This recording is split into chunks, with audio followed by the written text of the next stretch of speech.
आप सभी भाई बहनों का आध्यात्मिक ज्ञानात्मक चैनल की संध्या बेला ज्ञान कक्षा में एक बार फिर स्वागत है।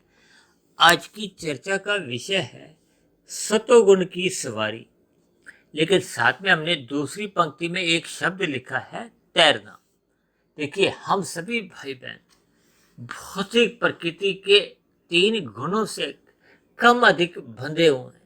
कम अधिक का अभिप्राय है कि ये जो तीन गुण हैं, इन तीन गुणों की लक्षणों के आधार पर इनकी एक श्रेष्ठता बताई गई है कि तमोगुण से 10 गुना अच्छा है रजोगुण है, रजोगुण से 10 गुना अच्छा सतोगुण है।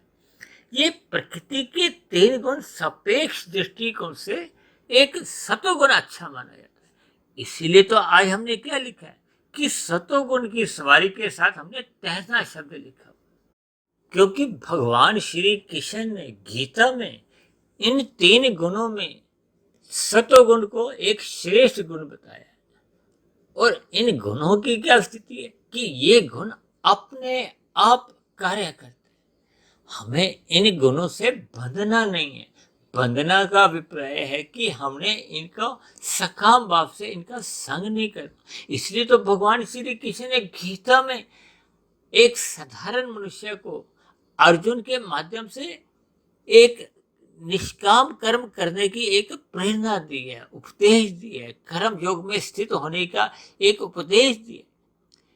कर्म योग का अभिप्राय क्या है कि जब आपका हमारा योग तो आत्मा का परमात्मा से एक योग बना रहता है, और कर्म हम प्रकृति के करते हैं। प्रकृति का अभिप्राय है कि जो हम सकाम भाव से कर्म करते हैं वो केवल परमात्मा की संगति रहते हुए, परमात्मा का ध्यान रखते हुए, परमात्मा की सम्मुखता बढ़ाते हुए हमने प्रकृति के फल की इच्छा नहीं करनी, यानी कि अपने कर्तव्य कर्मों को ईमानदारी से निभाना है। मात्र एक स्थूल शरीर की आवश्यकताओं की पूर्ति के लिए कहो, या समाज में एक व्यवस्था बनाए रखने के लिए अपना एक योगदान रखने के लिए कहो, या प्रकृति के अन्य निर्बल मनुष्यों की सहायता के लिए, या प्रकृति के जो अन्य जीव जंतु हैं उनकी जहां तक संभव हो सकता है उनके भोजन की व्यवस्था के लिए, या फिर धर्म के प्रचार के लिए।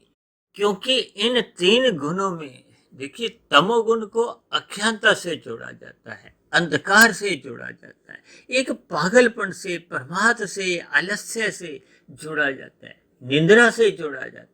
ये जो हम रात को नींद लेते हैं ना कि स्थूल शरीर को थोड़ा आराम मिले, ये तमोगुण के कारण ही हम नींद ले पाते हैं। यदि हम रजोगुण का संग करते हैं, देखिए कभी कभी हम स्थूल शरीर के स्तर पर लेट तो जाते हैं बिस्तर पर, लेकिन हम चिंतन करते रहते हैं, यानी कि हम मानसिक रूप से चिंतन करते हैं, तो वो रजोगुण आ जाता है। तब ऐसी स्थिति में हमें नींद नहीं आती, तभी हम अपने विचारों को भी रोकते हैं।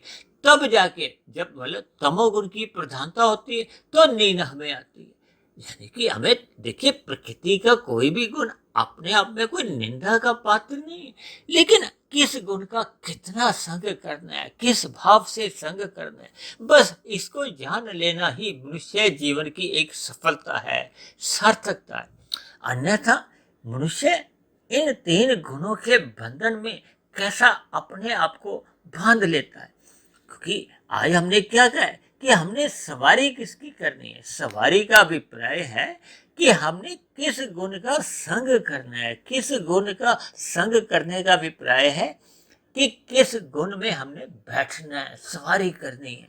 देखिए, जैसे एक छोटा बच्चा माँ की गोदी में बैठा हुआ है, तो माँ ही चलता फिरता अपना क्रिया करती है ना, बच्चे को तो कोई परिश्रम नहीं करना होता। इसी तरह भगवान श्री कृष्ण ने समझाया है कि ये जो तीन गुण हैं, भले ही वो जड़ है, अपने आप में उनमें क्रिया नहीं होती, लेकिन परमात्मा की ब्रह्म शक्ति पाकर वो क्रियाशील नजर आते हैं। भगवान कहते हैं कि उन गुणों को अपने आप कार्य करने दो, आप उनसे सकाम भाव से बंधो नहीं।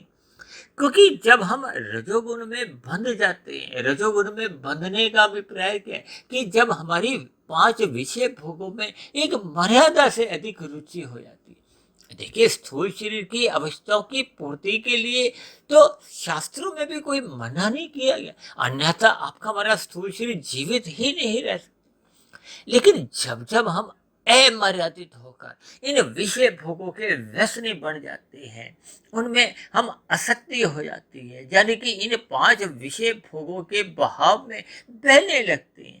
बहने लगने का मतलब आसक्ति से कहो, भोगना से कहो, व्यसनी बनना से कहो।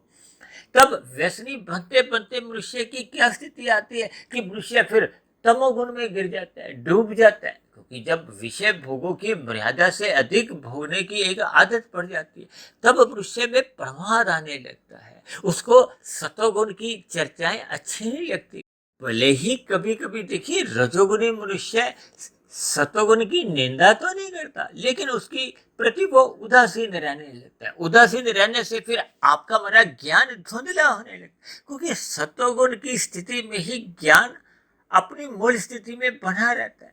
जब जब हम सत्संग करते हैं, ज्ञानमय स्थिति में रहते हैं, और ये जो प्रकृति के वातावरण में जो सतोगुण का जो एक ब्रह्म मुहूर्त आता है, सूर्य निकलने से पूर्व की जो स्थितियां आती हैं 2 घंटे 40 मिनट की, यदि हम उसका संग करते हैं, परमात्मा का ज्ञान विज्ञान समझ लेते हैं, इन गुणों का यथार्थ ज्ञान हम समझ लेते हैं, आपके हमारे जो 3 शरीर हैं, स्थूल शरीर, सूक्ष्म शरीर, कार्य शरीर, इनका क्या क्या एक आपसी संबंध है, आत्मा और परमात्मा का कैसे एक सजातीय संबंध है। जब तक मनुष्य इन सभी बातों को यथार्थ रूप से समझ नहीं लेता, तब तक वो देखिए संसारी विषय भोगों के भाव में भी बहता रहता है, बहता रहता है, क्योंकि रजोगुण में मनुष्य की बुद्धि धुंधली रहती है, उसको आधा अधूरा ज्ञान रहता है, भ्रम की स्थितियां रहती है। जैसे हम धुंध में गाड़ी चलाते हैं तो हमें कोई अधिक दूरी का थोड़ी नजर आता, तब हम धीरे धीरे गाड़ी चलाते हैं। अगर हम तेज गाड़ी चलाते हैं तो दुर्घटनाएं होती। इसी तरह जब हम रजोगुण में स्थित होते हैं तो हमें मर्यादा में इन पदार्थों का संग करना चाहिए, विषय भोगों को भोगना है, ताकि हम इनके व्यसनी नहीं बने। अन्यथा हम तेज भागेंगे, अधिक विषय भोगों का भोगेंगे, तो फिर क्या होगा, वो दुर्घटनाएं होंगी। दुर्घटनाएं क्या है कि हम तमोगुण में गिर जाते हैं, हम विषय भोगों के व्यसनी बनते हुए कब छल कपट ठगी हेरा फेरी करने लगते हैं, अन्य मनुष्यों के साथ अनीतिगत कार्य करने लगते हैं, पशु पक्षियों का वध करने लगते हैं। यानी कुल मिलाकर मनुष्य रजोगुण के भाव में जब एक व्यसनी बन जाता है, तब ऐसी स्थिति में कब वो तमोगुण की डूब जाता है, मनुष्य को पता नहीं चलता। तमोगुण के संग में जब तमोगुण गुण की जब हम सवारी करते हैं, तो आपका हमारा पाप कर्मों का कर्माशय बढ़ने लगता है। इसीलिए तो मैंने आज की चर्चा का विषय क्या बनाया है कि हमें केवल सत्वगुण की सवारी करनी। देखिए, आज हम स्कूटर में बैठते हैं तो उसकी अलग गति है, कार में बैठते हैं तो उसकी अलग गति है, हवाई जहाज में बैठते हैं तो उसकी अलग गति। यानी कि हम कैसा साधन उपयोग में लेते हैं, फिर वैसे वैसी आपकी हमारी आध्यात्मिक उन्नति होती है।